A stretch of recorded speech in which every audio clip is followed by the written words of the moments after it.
Jordan and Gretzky, Serena and Ruth. Remembering great ones is easy to do. But what about the no-names who spent their whole lives long snapping footballs and catching sack flies? They're guys, remember that guy. Remember that guy, remember that guy, remember that guy, remember that guy. They're just gonna remember some guys now. When it's over, whenever it is, whenever this is all over, what we'll remember is tonight. We'll remember this, and I'll remember each and every one of my players that I've ever coached. I'll remember that guy, the show where we mine our memories for nuggets of nostalgia about peripheral players, past and present. Hey there, folks. Me, one of your hosts, James, not joined by a co-host this week, but I am joined by an incredibly special guest straight from the icy cold north of Yukon. The live goat featured in the Gino Auriemma proceedings earlier this week. Please introduce yourself. Transforming into a goat is not the hard part. The hard part is driving to Storrs, Connecticut, because it's such a shit drive. Regardless, it's still me, the very special guest, Xavier. I did steal the show from Gino. I don't regret it. It was a good bit. I gotta give Yukon that. It was a very good bit. I also definitely thought you were going to say, it's not the turning into a goat. It's the turning back into a human. But yeah, Gino Auriemma, the new winningest basketball coach in D1A history. That's what we're referring to there. What I would like to refer to, though, instead, Xavier, I want to tell you a little story about younger me for making memories to tie into something, if you don't mind. Okay. So, when I was growing up, there was one thing that I wanted to watch on TV more than the sports, and it was The Simpsons. I fucking loved The Simpsons growing up. And I feel like people don't necessarily know this about me as much nowadays because, look, I watched religiously through episode 400. I've not kept up with The Simpsons now. I would love to meet a person that still religiously watches The Simpsons every week. I'd be fascinated by their mind. But loved it. We rewatched everything on all these VHS tapes. Years we collected these blank VHSs, and it was a great tradition. Every Sunday at 8, family would gather around. One of us would put the blank VHS in. We'd start hit recording. And then every once in a while, my little heart would be broken because it would turn out that the Fox broadcast of The Simpsons that Sunday evening was being preempted by a football game.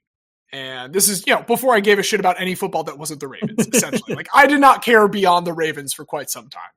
So it was always just fuck. Well, guess I gotta wait till next week for the brand new Simpsons. But you know what? Revenge is a dish best served cold. And while the Simpsons do run pretty cold now, they are getting, I think at least, for me through The Simpsons, I'm getting just a tiny bit of vengeance. We are now at the part of the season where games are getting flexed for ratings reasons. Browns-Bengals in Week 16 has been moved out of Thursday Night Football for the Chargers game that week, for instance. I imagine some Jets games eventually will be taken out of prime time. They don't want you to watch Drek. They don't want you to watch the bad games. They want good stuff on there. However, there is one game that looks like it's probably going to be pretty fucking ugly. Monday night, December 9th. That is the Dallas-Cincinnati game. Preseason, Joe Burrow, Dak Prescott, sure. Both of these teams are at least 3 games below 500, if I'm not mistaken. Dak Prescott will not even be appearing in it because he's had a season-ending injury. But here's the thing. No matter what, they are going to air that Monday night because it's Simpsons Funday Night Football. They are doing the first ever cartoon live animated version of a football game using technology that Sony has that I'm not going to pretend to understand for one goddamn second. But somehow there will be a simulcast, Simpsonized version of this game. Bart will be lining up with the Cincinnati Bengals. Homer is going to be with the Cowboys. Canonically, that does make sense. While Homer was at one point the owner of the Denver Broncos, what he really wanted to own was the Dallas Cowboys. Yeah, this is from Scorpio. You Only Move Twice, which is the episode featuring Scorpio, but I wanted to show off that I actually knew the production episode name for it because I'm a fucking sicko. Anyway, they've done so much work for this that they can't do it. Marge and Lisa are going to be the sideline reporters. They're even going to have a couple people live animated with it. Mina Kimes, Dan Orlovsky, they're going to be Simpsonized. It's going to be pretty bad game probably, and they're just stuck with it because they did all this work to Simpsonize this terrible game, and I'm loving every second of it. But Xavier, here's the best part. I wanted to talk about this for a while.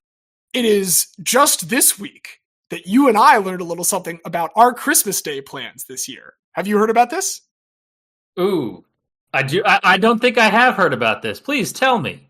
So, Xavier, on November 20th, this past Tuesday, we found out that for Christmas, one of the games, the one between the New York Knickerbockers and the San Antonio Spurs, is going to be the first ever instance of Dunk the Halls, which is the first real-time animated NBA game that we've ever had, using more or less, as far as I can tell, the exact same technology as Simpsons Sunday Night Football. Okay, so what is Wemby going to look like in Simpsonized? Well, no, so this is not Simpsonized, though. This is Disney's Dunk the Halls. And instead of playing in Springfield's Adams Stadium, which is where they're having the football game, in Springfield, USA, this is going to be in Main Street, USA, in Disney World. Mickey's gonna be there along with all of his buddies. They will be doing the fucking halftime entertainment is like Mickey and them doing a dunk contest. Also, here's one from the specific press release. Fans will find out if it will snow on Main Street. I think it's gonna fucking snow. I'm sorry, much of this is ridiculous, but that was the one line I felt that I needed to point out because it's gonna fucking snow.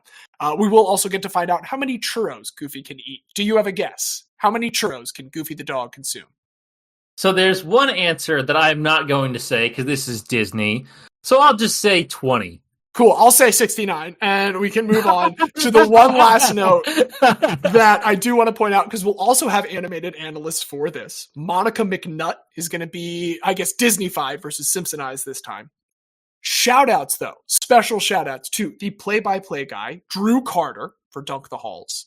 Because Xavier, Drew Carter is also the play-by-play guy for Sunday Night Football. He is going to, in the same month, get Simpsonized and Disney-fied. I don't know what that holds for his health. I guess we'll find out. I'm just so thrilled to tell you and everyone else about these two animated games that we will get to, quote-unquote, enjoy soon. That's phenomenal. I am very excited from that. I will make sure that while I'm with my parents on Christmas, we are watching Dunk the Halls. It will be a good time. Honestly, we should figure out how to RTG live stream that, but we'll talk about that later. Yeah, we will talk about it. Another thing I wanted to talk about. So when TNT lost the NBA rights to Amazon and NBC, there was all this, worry what's going to happen with inside the NBA. And one of the craziest sports business things I've ever seen happened during this past week, where the head of ESPN called the head of TNT, just straight up gave him a phone call and said, "We will trade you sports inventory for inside the NBA."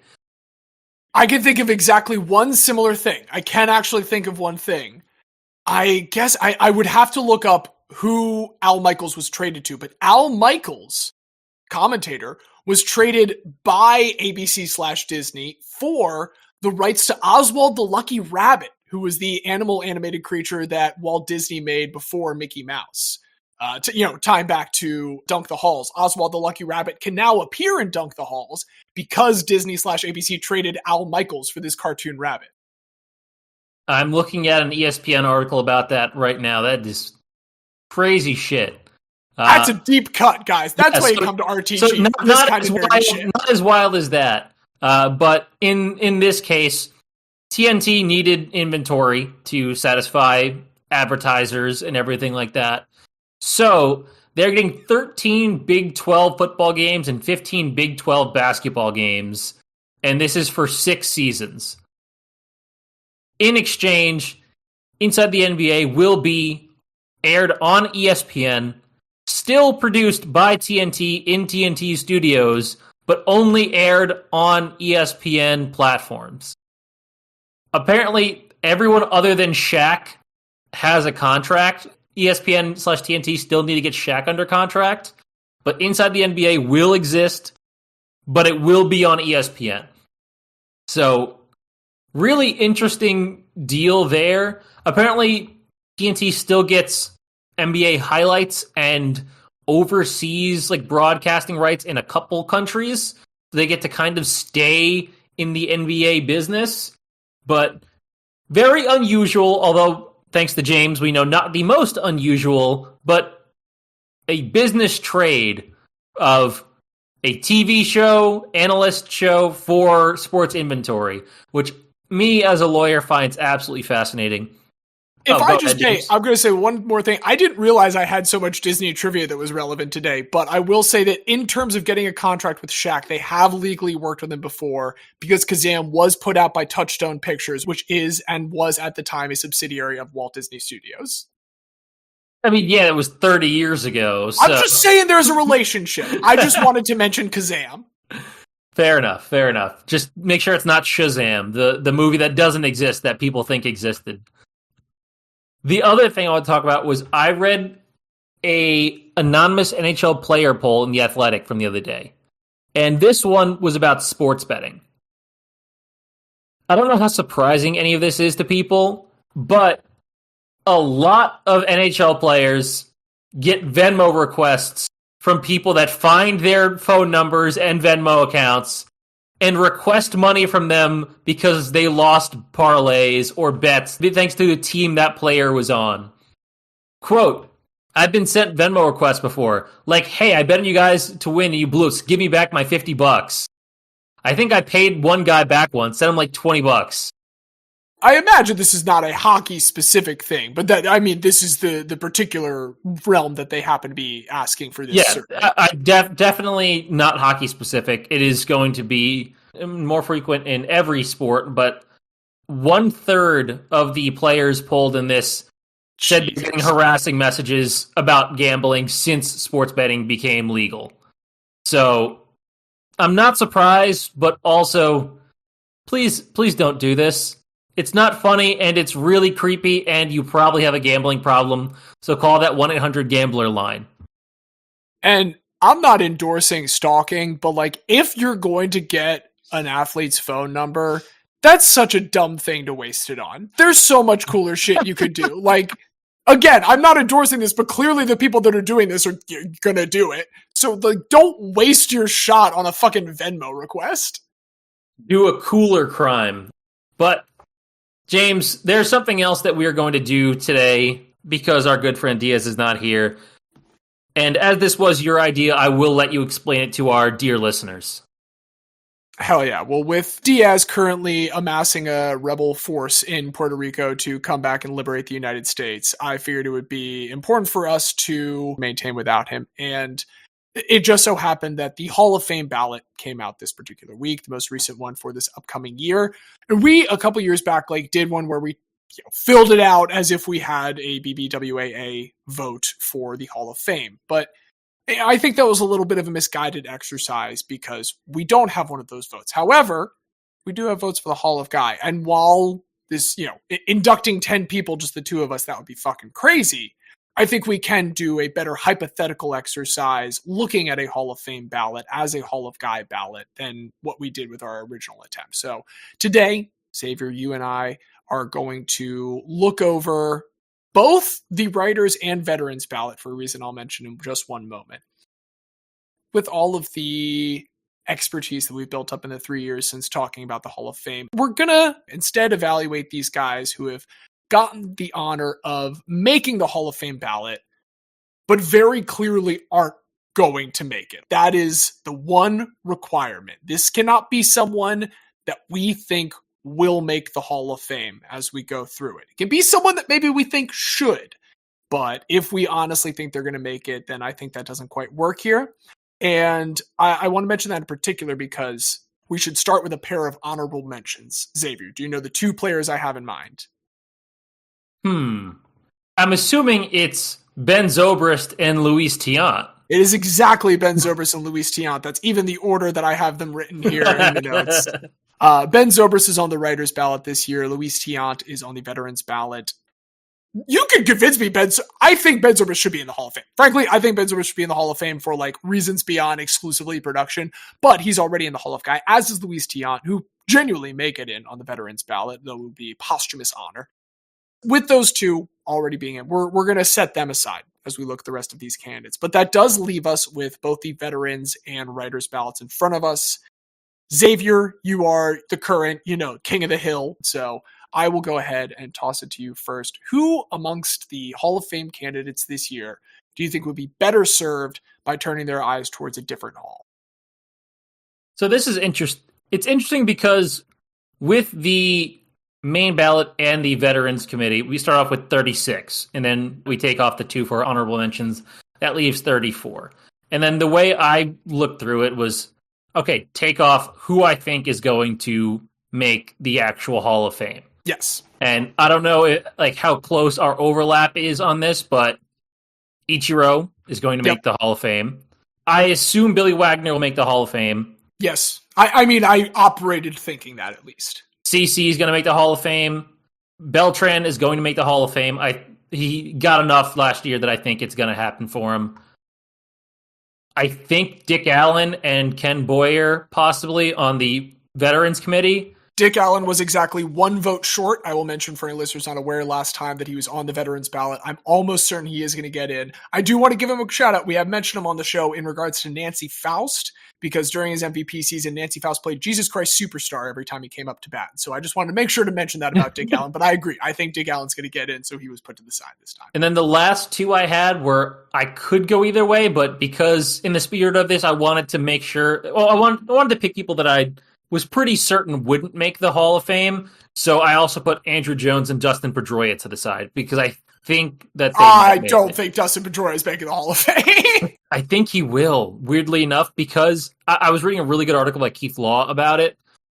If you look at Dustin Pedroia next to Jimmy Rollins and Chase Utley, he looks better than the 2 of them. Sure. And with the 3 on the ballot together, Keith Law's thoughts were he wouldn't be surprised if Pedroia's vote share went up significantly.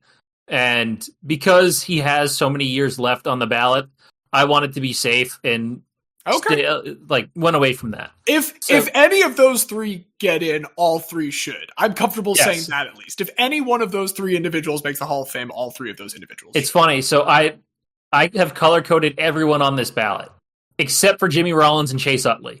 Because I'm like, we're not talking about them because Diaz isn't here and it's not right for us to talk about I can't do it. I can't do it without Diaz. Yeah. So that left, still a good amount of people to talk. I'm going to say just so that we know the pool we're working with, and I imagine you're not going to talk about this person, so we'll discuss it. Felix Hernandez should go into the Hall of Fame. It's interesting because I'm sure it is. I think he should. He does not have any of the traditional stats to do so, but will there be a reckoning in how to review starting pitchers' careers going forward? Because if that's the case, yes, he has a very good shot and should. But just based off of how the Hall has operated in the past, I don't think he will. 169 wins, 3.4 ERA. Nice. Yes. Here's the thing. I didn't look as thoroughly into his stats because in my head I was just like, he's going to get it. Feel free to use a pick. I just, if you were trying to establish the pool you were working with, I wanted to make sure to say one additional guy that I really didn't think of in addition to your largely good overlap. Yes, we're working with pretty much the same pool of players, but I fully did not consider Felix Hernandez for this because I think he's getting in. Okay. I mean, I'm fine if you want to say that Felix is too good for that. He was on my list, but he was not at the top. The guy at the top who, when I'm looking at this list, just feels the most like a guy, and I'm also very sure that they are not going to make the Hall of Fame. They have very good stats. I don't want to talk down on them. 3-time All-Star, Roberto Clemente Award, Silver Slugger Award. It's Curtis Granderson, the Grandy Man. I will say I also didn't consider him at all because I was like, well, Xavier is going to select Curtis Granderson. You were correct about that. I don't need to say I love Curtis Granderson. And I liked Curtis Granderson when he was on the Tigers because he was just a very fun player. And the Yankees team that he joined, it was interesting because it was a team that just won the World Series, but were looking to retool and make some big changes. And the teams that he played on with the Yankees were relatively unsuccessful compared to Yankee history. But he was always a fan favorite. He always worked really hard.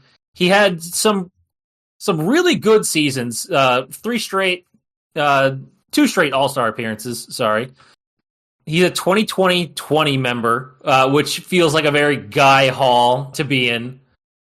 Voted one of the most friendly players in Major League Baseball.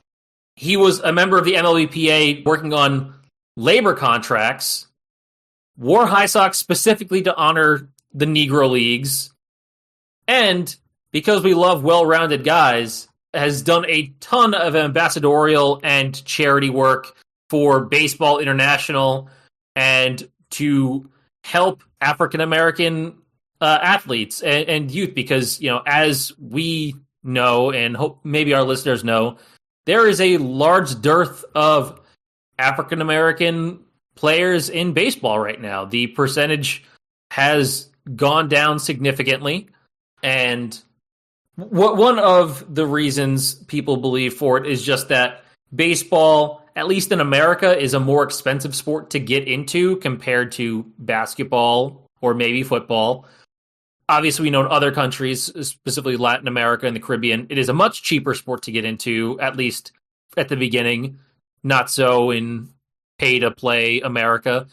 But I find Curtis Granderson fun. I really enjoyed him as a Yankee. I really enjoyed him as a Tiger. And I still remember the game where the Yankees hit 3 grand slams against the Oakland A's, and it was him, Robbie Cano, and Russell Martin, who is also on this Hall of Fame ballot. That wasn't a good team, but it was a fun team. And finishing 4th for MVP one year and never getting anywhere close to it again kind of feels like Guy behavior.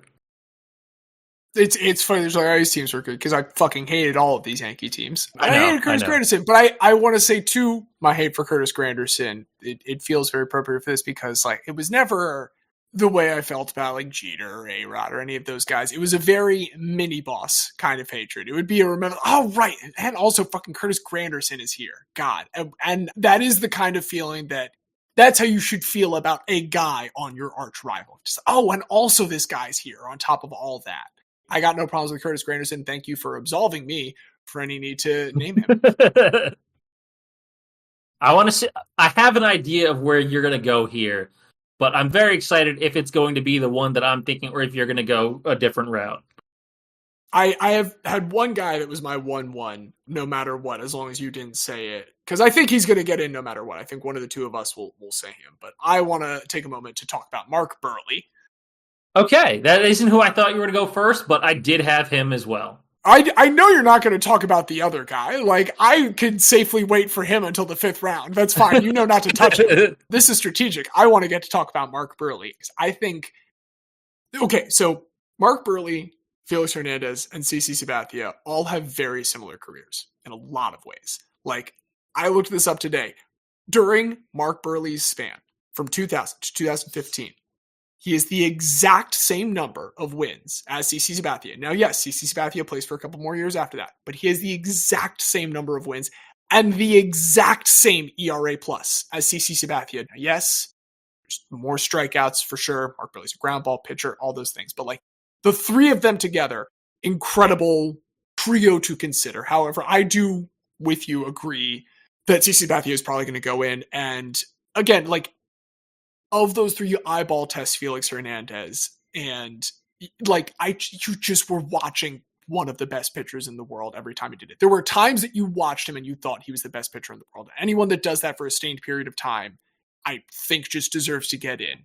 I also think it's appropriate that he, like the guy who challenged how many wins you would need to have to get a Cy Young, gets to now challenge how many wins do you need to have to get into the Hall of Fame. But he also presents an interesting contrast with Mark Buerhle for one specific reason. Both of them have a perfect game.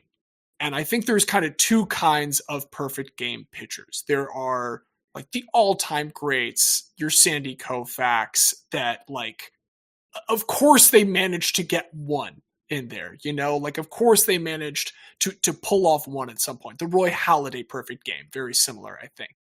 And then you have, you know, Dallas Braden, or Domingo Germán, I think will be a pretty like, oh, really? Domingo Germán threw a perfect game? And Mark Buerhle kind of like, he perfectly straddles it. I also love the fact that was when Miami was still playing in the football stadium as well. And they sold ticket stubs for like every single seat in the stadium online as commemorative things, despite the fact that, first off, they never sell like half of those. They do not put on sale, or did not when they were in there, like half of the football seats for baseball games. Just an excellent money grab by Miami there. I would highly recommend, if you've never watched this and you're listening, the Foolish Baseball video on Mark Buerhle, who presents him as a speed running pitcher, because Mark Buerhle had one of the lowest average game times of all time. He has a 99-minute complete game in his career. In like the modern day, like, yeah, Greg Maddux, I'm sure, probably had one close to that. But with all of the commercials and shit that go on in baseball, like from start to finish, 99-minute game, incredible. Anyway, like I said with Sabathia and Felix Hernandez, I believe when you look at those two, eyeball test says Hall of Fame. I'm going to say Guy-ball test for Mark Buerhle says that while he definitely has more wins than Felix, he belongs in this hall instead. I am very fascinated by what's going to happen with Mark Buerhle. So I apologize. It was a Jason Stark article, not a Keith Law article that I had read, but you reminded me that as part of this article, he had a 3-player comparison of Andy Pettitte, Mark Buerhle, and CC Sabathia. The comparison was wins, losses, ERA plus. Pettitte, 256 and 153 with an ERA plus of 117. Buerhle, 214 and 160 with an ERA plus of 117. Sabathia, 251 and 161 with an ERA plus of 116. But one of those guys has a Cy Young, and people generally just liked. And that's why one of those guys has an outside chance of being a first ballot Hall of Famer, and the other, is going to be waiting for a while. And it's interesting how those things work. I would also be curious. I know how much CC Sabathia outpaces Mark Buerhle with strikeouts, which I believe is like several hundred. It was far enough that I did not write down the exact margin. I do wonder where Andy Pettitte fits in that. I remember about Andy Pettitte. Andy Pettitte wasn't really a strikeout pitcher. Yeah, and I think at the end of the day, that's the differentiating factor with so many of these guys. Like, we love the fascism of the strikeout. We love the strikeout eliminating all players being important except for the pitcher and the batter. Anyway, Mark Buerle's my 1-1. Xavier, are we snaking this, or are we back and forth? I mean, it's just two people, so I think it back and forth makes the most sense. Then lay it on me. Who's next? So I'm going to the Veterans Committee for this one. Some of these guys I had to look up, and John Donaldson is so fascinating to me. I don't know how much research you looked at you did into John Donaldson, but the records are that he had over 420 wins and 5,221 strikeouts, and that he named the Kansas City Monarchs despite not playing for the Monarchs at that time, or coaching the Monarchs, or being related to them in any way. Did not mention that I frankly assume both of the Negro League vets are probably going to get in. I think just with voting trends, like the ones that make the final ballot with the absurd numbers almost always go through. I did not think to say that. I'm fine with this. I'm like, John Donaldson's fucking dope. Please continue to talk about John Donaldson. Well, so he got 8 votes in, was it 2022? So I'm not sure if he'll get enough to make it in this year, and I don't know how the veterans ballots will look in the future. But I just thought that this was fascinating. So he played for the Missouri Black Tigers. Then he played for Brown's Tennessee Rats, which were not Tennessee. They were also Missouri. And they traveled with a group called Brown's Tennessee Minstrels, where they did barnstorming across the Midwest as part of a doubleheader where it was baseball and then a minstrel show, which for our listeners who don't know is an extremely racist show, usually done with blackface. But unfortunately, one of the only ways black ball players could make money was being as part of these groups. But during this season with the Tennessee Rats, apparently he was 44-3. One game he pitched 18 innings and had 31 strikeouts. He then went and pitched for an all-nations barnstorming team, which was a desegregated team in 1912 that had black, white, and Native American players on the team, which is why it was called the all-nations team. And it was essentially the only interracial sporting club in all of America at that point. Again, this is 1912 that this happened, which is absolutely nuts. So all of this is prior to like the actual Negro Leagues. Like this is pre-Negro League baseball. And when the Negro Leagues were about to start, he had to go off to war, off to World War I. He fought, came back to even more racism than when he left, which is a wild thing to say about America, where it's like, hey, it actually was pretty chill for this one black guy in the 19-teens, and then he went and fought in World War I and came back, and things were worse. But he helps come up with the Kansas City Monarchs name, plays briefly in the Negro Leagues, but mostly keeps doing barnstorming. And he's playing in Minnesota, the Dakotas, and Canada, and a lot of times he's playing on small town teams where he's the only black player, and these areas are massive KKK hotspots. So he's just so good at baseball and liked by everyone who meets him that even the KKK was like, well, we want to lynch everyone else, but not you, which is just absolutely insane. And I don't know how much. One of the things that we have to talk about with things that are along this nature, you never know how much of it is true or not. But honestly, even if half of this stuff is true, like this life is just so fascinating and one of the most guy lives you could ever think of. And like, apparently there are 30 seconds of footage of this guy playing baseball. They found amateur film footage from August 16th, 1925 at a game at Fergus Falls, Minnesota.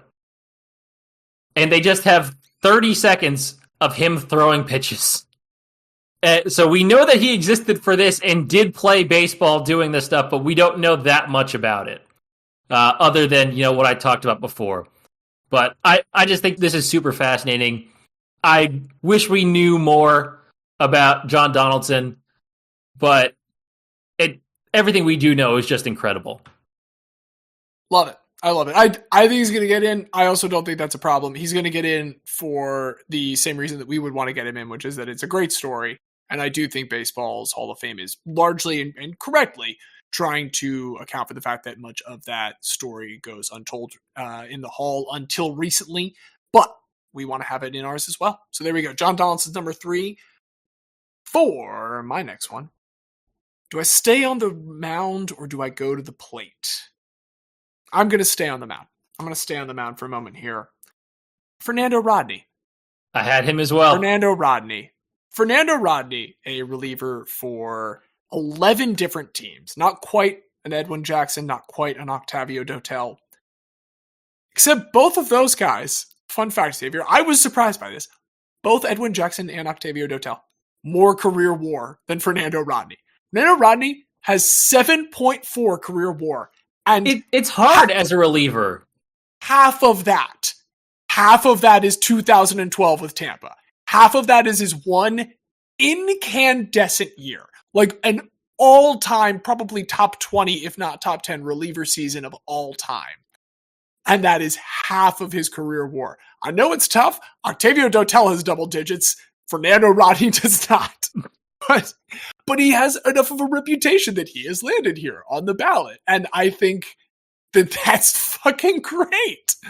The arrows, it's silly, but it's also the kind of thing where, man, he committed to that bit for years, just doing that dumb little archery pose every time. And when he did it every single time he was successful in 2012, it kind of stung by the end, man. He kept doing it and just beating your ass at the same time.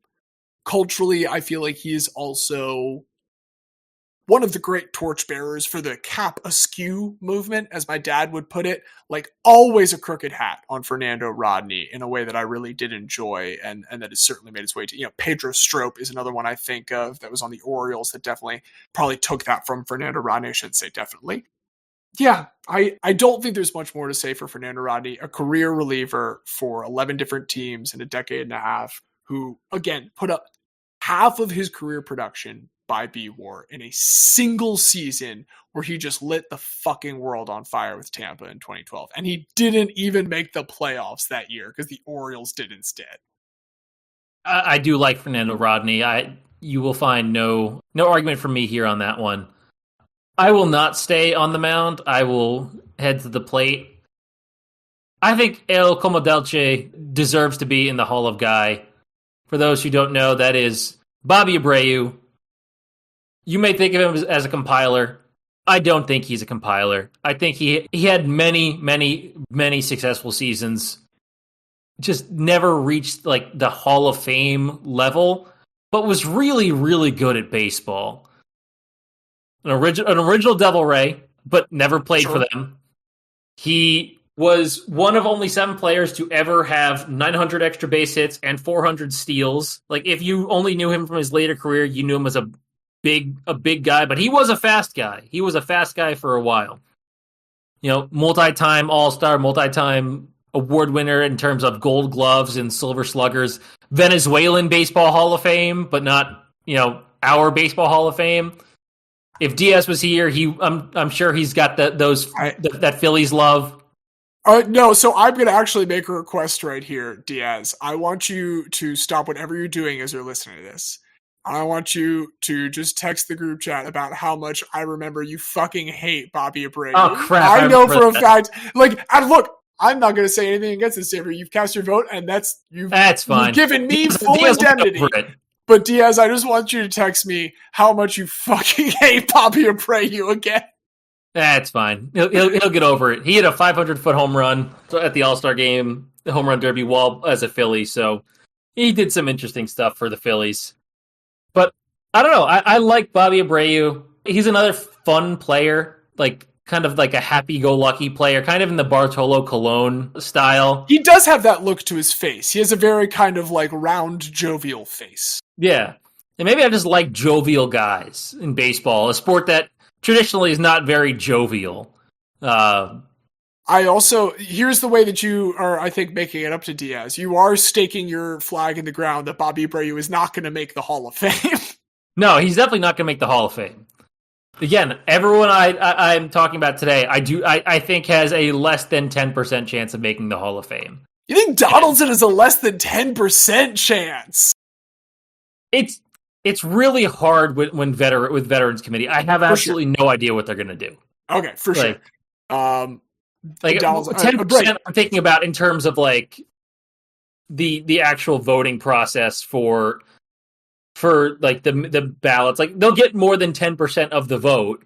We've already the chance of getting everything you need is 10%. Yeah, okay. There's 75. There's a 10% chance of getting 75%. 60% of the time it works all the time. Yes, exactly.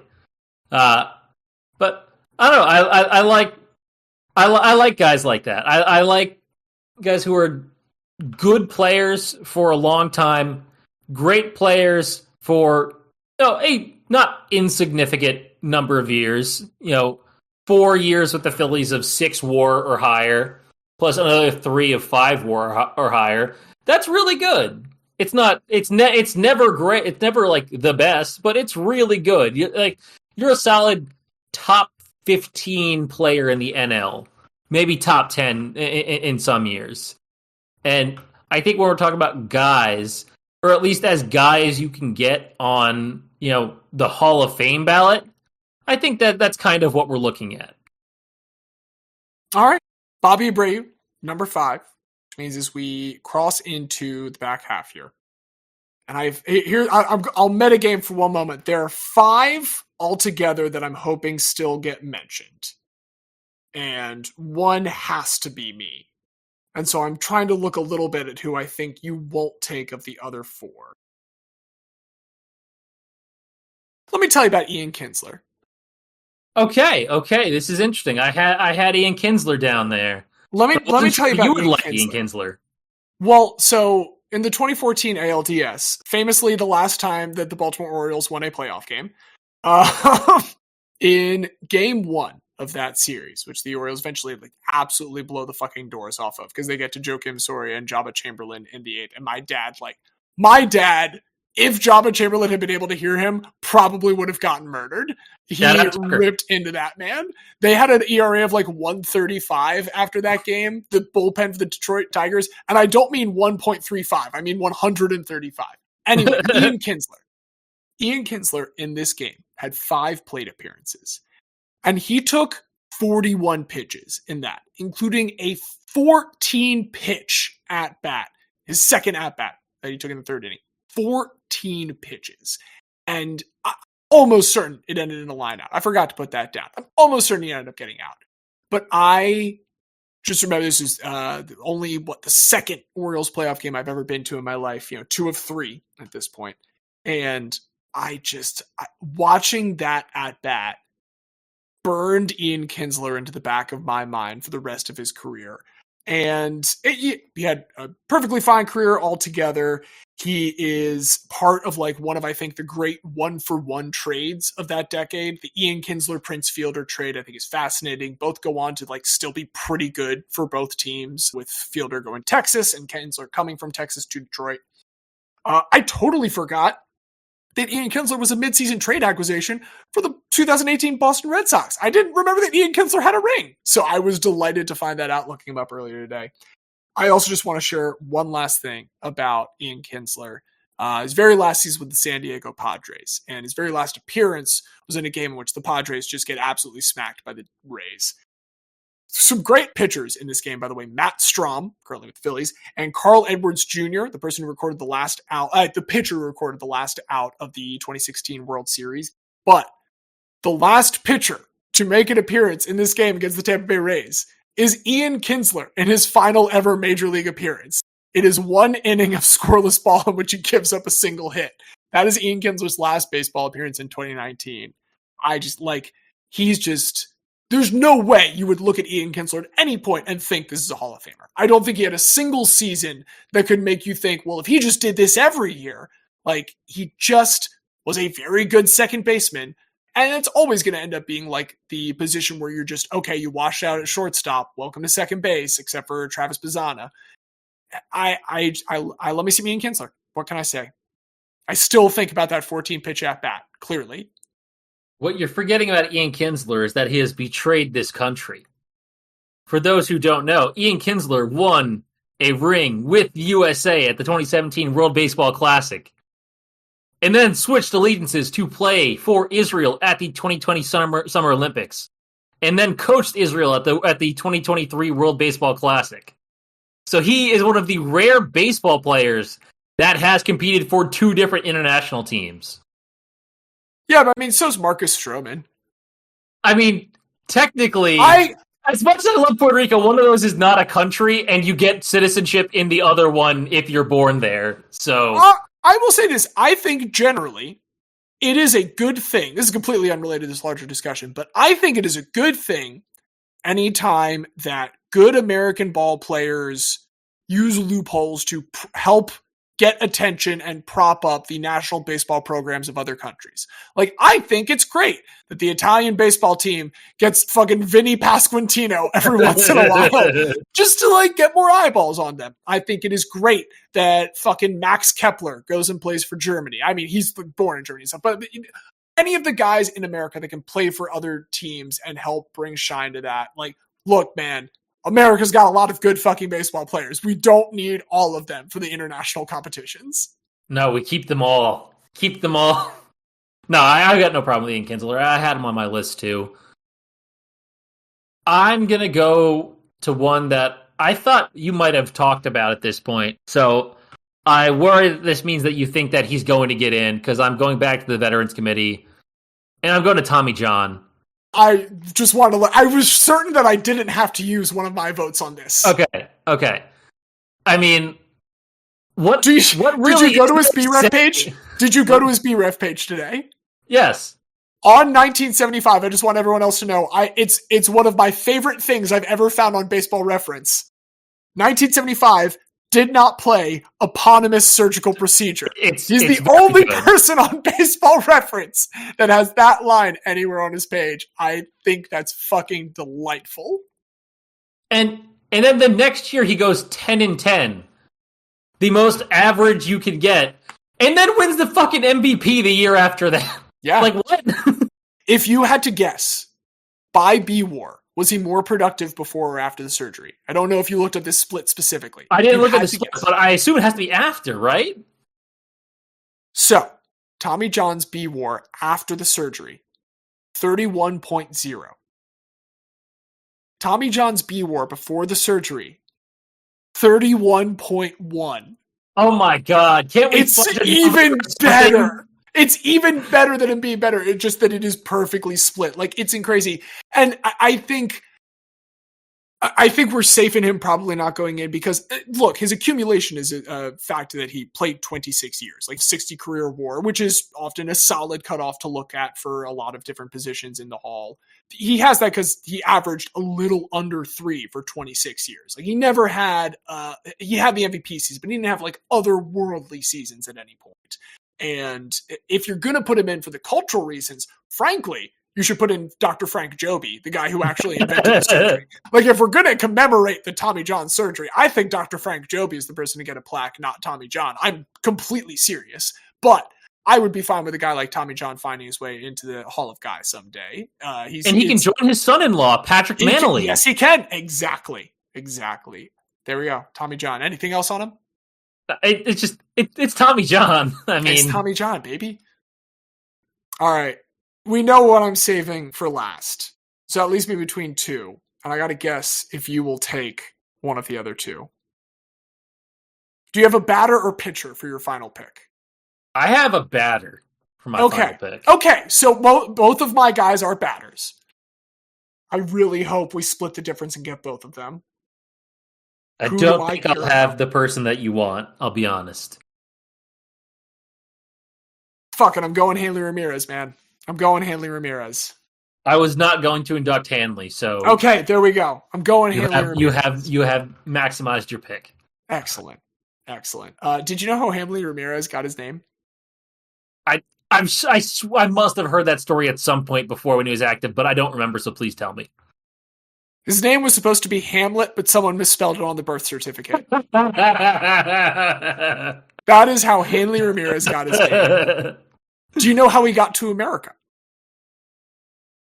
I don't know. He was scouted by the Boston Red Sox. That is the team that initially found Hanley Ramirez. And thing is, like, you might associate him with Boston, but that wouldn't be why, because he's very quickly traded to the Florida Marlins. And what Hanley Ramirez does with the Florida and then Miami Marlins, he is one of the original Miami Marlins. If we're talking about, original Devil Rays with Bobby Abreu. But what he does with them and the Dodgers, like, I remember this because this is specifically when I was getting into fantasy baseball, and there were exactly two options at shortstop. And even then, like, Hanley Ramirez was head and shoulders above the entire rest of the class almost every year. He just, like, he was not a good shortstop. We should say that real quick. Not a good defensive shortstop. Really, at any point. I'm pretty sure he posted like one positive D-WAR season at any point. He was just not good, but he was good enough with his bat to stay there. A 132 OPS plus in the time that he spent with the Marlins and Dodgers. Only 7 qualified players during that time had over 100, and only 2 had above 120. Like, he was just so much better. And then he has this homecoming to Boston. Boston has this offseason. Like, we're getting fucking Hanley Ramirez. We're going to finally get the one that got away. And we're signing Pablo Sandoval. Look at this new left side of the infield. Quake and tremor at the face of the Boston Red Sox.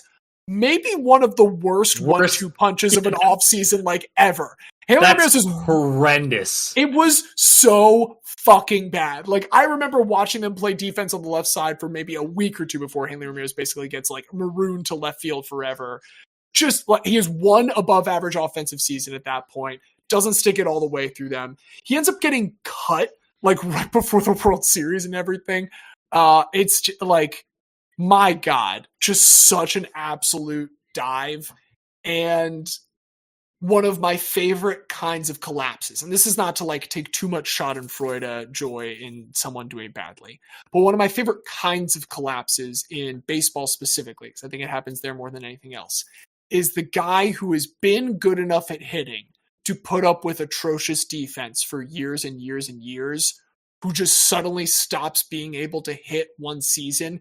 And it's not like the defense gets any worse. The defense always stays the same, but it's just this incredible magnifying lens that suddenly comes over it. And we all just got to be witness to two guys on the Boston Red Sox doing it at the exact same time. And for these exercises, Hamlet/Hanley Ramirez. He does, for the record, he like fully just says, no, it's Hanley now. I love my name. Like, he doesn't try to claim Hamlet or anything. Hanley Ramirez, that'll be my fourth pick. I do like that. I like Hanley Ramirez. For my last pick here, I am going back to someone that I have actually mentioned already today. And that's Russell Martin.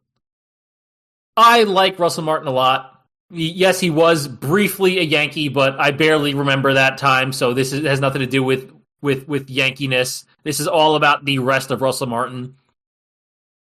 For those who don't know, in Russell Martin's second season with the Dodgers, he broke the Dodgers' record for steals by a catcher by May. This man ended up with 21 steals in 2007 as a catcher. Like, he had a 66% success rate stealing bases as a catcher. Which is, for the record, it is below what you're supposed to try and keep it at, but not by much. Not by much. It's still a significant. Still very good. Meanwhile, he caught 41 runners stealing for a 33% success rate on fielding, which was very good. And he won a Gold Glove.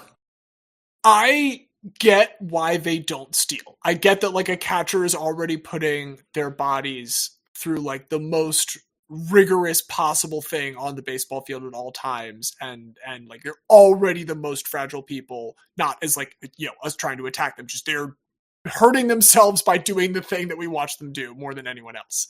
But it has always felt like they would be the perfect base stealers just from, like, knowing the ins and outs of throwing out base stealer. Exactly. You get you see the pitcher's ticks. You know the opposing catcher.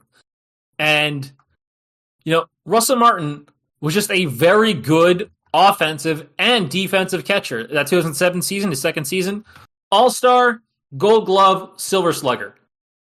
He also was part of the first ever all-French-Canadian battery when he caught Eric Gagne, because Russell Martin is French-Canadian. And not only is he French-Canadian, his mom moved to Paris when he was 9 after getting remarried, and so he split his time between Paris and Canada as a child, which is not an easy split to do when you are a kid. Apparently, his dad was playing saxophone at the Montreal Metro to raise money for him to play baseball. Oh, that whips. He was never as good after he left the Dodgers. He had that brief Yankee season, but I would be remiss if I didn't talk about when he went to the Pirates and then helped the Pirates win their first playoff game in 2 decades by crushing 2 homers off Johnny Cueto in the wild card game back in 2013. Pittsburgh has there ever been successful sports, but not baseball. Has there ever been a pitcher more shook than Johnny Cueto in that game? So, you know what's wild? If you go to Russell Martin's Wikipedia page, they have Cueto and then hyperlink having his name chanted by 40,000 Pirates fans drop the ball while on the mound. And if you click on that hyperlink, it's Pittsburgh sports lore. And it breaks it down by sports team. And it has Pirates wins. The list on here is Mazeroski's home run, the comeback 1, the comeback 2, you can steal first, the relay or the curse reverser, then the drop scene around the world, the Cueto chant. And this is a home run that lives forever in the history of Pittsburgh because of how rattled they made Johnny Cueto, who, again, Johnny Cueto at this point was one of the best pitchers in the world. Like, that's not an exaggeration. He was incredible. And they destroyed him mentally. And Russell Martin was the one to take advantage of that. I really have nothing to say against Russell Martin whatsoever. I will admit that deep in my heart, I was pulling for another one of his Toronto Blue Jays teammates, Troy Tulowitzki. But he was also on my list. If we had gotten that, he would have been next on my list, actually. Because, everyone else has been talked about. So, I'm sorry, Troy. Yeah, it's tough because he's not getting my last one because I all good with Russell Martin. Happy to rubber stamp that. Folks, I want to tell you about Adam Jones for just a moment. I knew it, but I was going to be really upset if you didn't pick Adam Jones. It's your Curtis Granderson. I would like to talk about Adam Jones for a moment. I am very white, just in case you've ever forgotten while listening to this. I just want to clarify. I'm very, very white. But I do live in Baltimore, a very black city. I'm very conscious of that. And I saw the effect that a star like Adam Jones being the unquestioned leader of the Orioles. Now, he was not necessarily the best player on any of those teams. Nick Markakis was probably better. Chris Davis was better for some years. Manny Machado was better. You could argue Brian Roberts sometimes, maybe even Melvin Moore at the tail end. Adam Jones was the leader of all of those teams. There's no question about that. There's never been more clear a captain of the Baltimore Orioles than Adam Jones. And it mattered so much in this city that he was black. He was so many kids' favorite players for a decade. And I simply cannot overstate how easily Adam Jones just floated through this city during his time living here. And he loved it. He ate that shit up. He loved being on the sidelines of Ravens games and getting chants. He loved fucking hanging out with Michael Phelps at events and shit. He just was so perfect for the city that he got to play in. And in particular, the fact that he did not get traded in the 2017 and 2018 seasons because he had a no trade clause and he exercised that because he wanted to stay in Baltimore. This is something that Baseball Barbacast this week talked about when they were discussing like the guys who are, new to the ballot and almost certainly going to fall off. Adam Jones kind of like took Baltimore fans' hand and said, look, you're about to enter a shitty period for a while. I'm going to be here to guide you into that. I openly cried at Adam Jones's last home game when he got a curtain call after being pulled defensively in the 8th inning. That's the first baseball game my wife ever attended with me, and she saw me cry about a baseball player.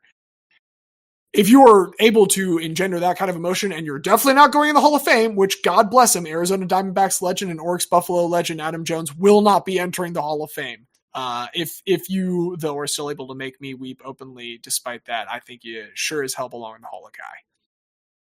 The only thing I'll say about Adam Jones is I still remember the 2017 World Baseball Classic playing in front of his home fans because he is a San Diego kid, robbing his teammate Manny Machado of a home run that could have swung this extremely important game, ended up knocking the Dominican out in the group stage, setting the stage for the U.S. to advance the semifinals where they beat Japan, and then did unfortunately beat Puerto Rico while Diaz and I and Jose were watching at PubWeb in a very brutal 8-0 loss. But he is gold medalist, Adam Jones.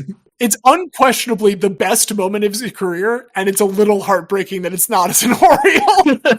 Because it is, without a doubt, like, that is the Adam Jones moment in his career. I mean, and also, like, takes off his hat because it's such a good catch. He's incredible. And like the image that you would always get of Adam Jones in Baltimore was him blowing a bubble of gum as he was doing that because he got caught doing it like once or twice. Like the Adam Jones bobblehead was him jumping up with a bubblegum bubble.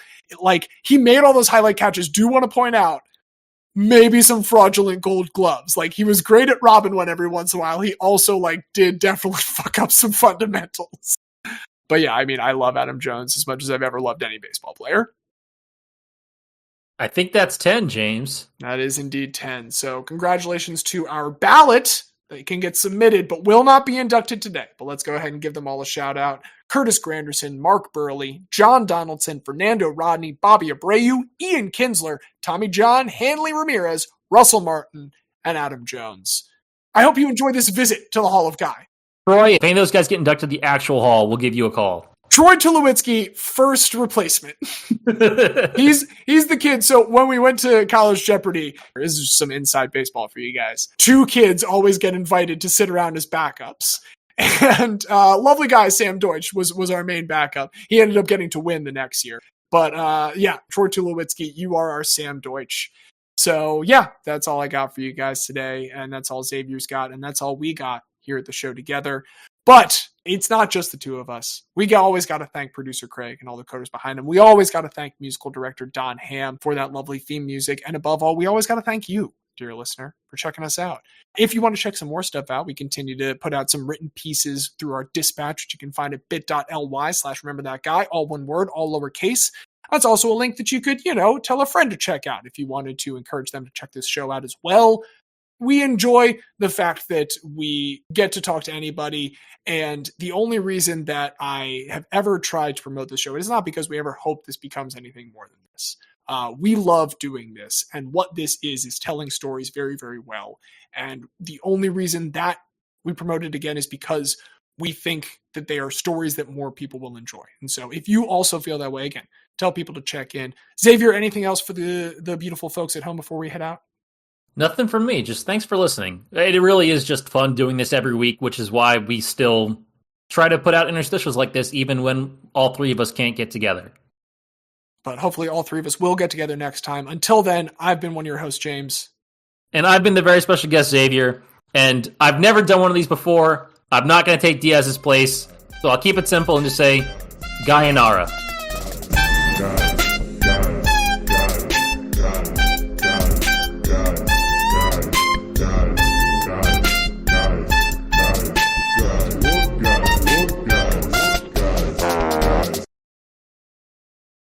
Give me some quick brown fox. Quick brown fox jumps over the lazy rabbit. The quick brown fox jumped over the lazy dog. That's the way to make sure you got all letters at least once. Got it. Yeah, this is entirely irrelevant. We don't need to worry about typography. Or do we? Me and the person alongside me currently that helps run the field trips, while the other person is out on maternity, have decided that the one thing we're going to do before she comes back, just to drive her a tiny bit insane, is find a close but not quite Arial font to have all the schedules in, to just see how long it takes to know that the schedules are not slightly different font. That's sociopath behavior. That's crazy. We were looking through today to print out some samples of side to side. We needed something to lighten the spirits. So that was what we found. That's crazy.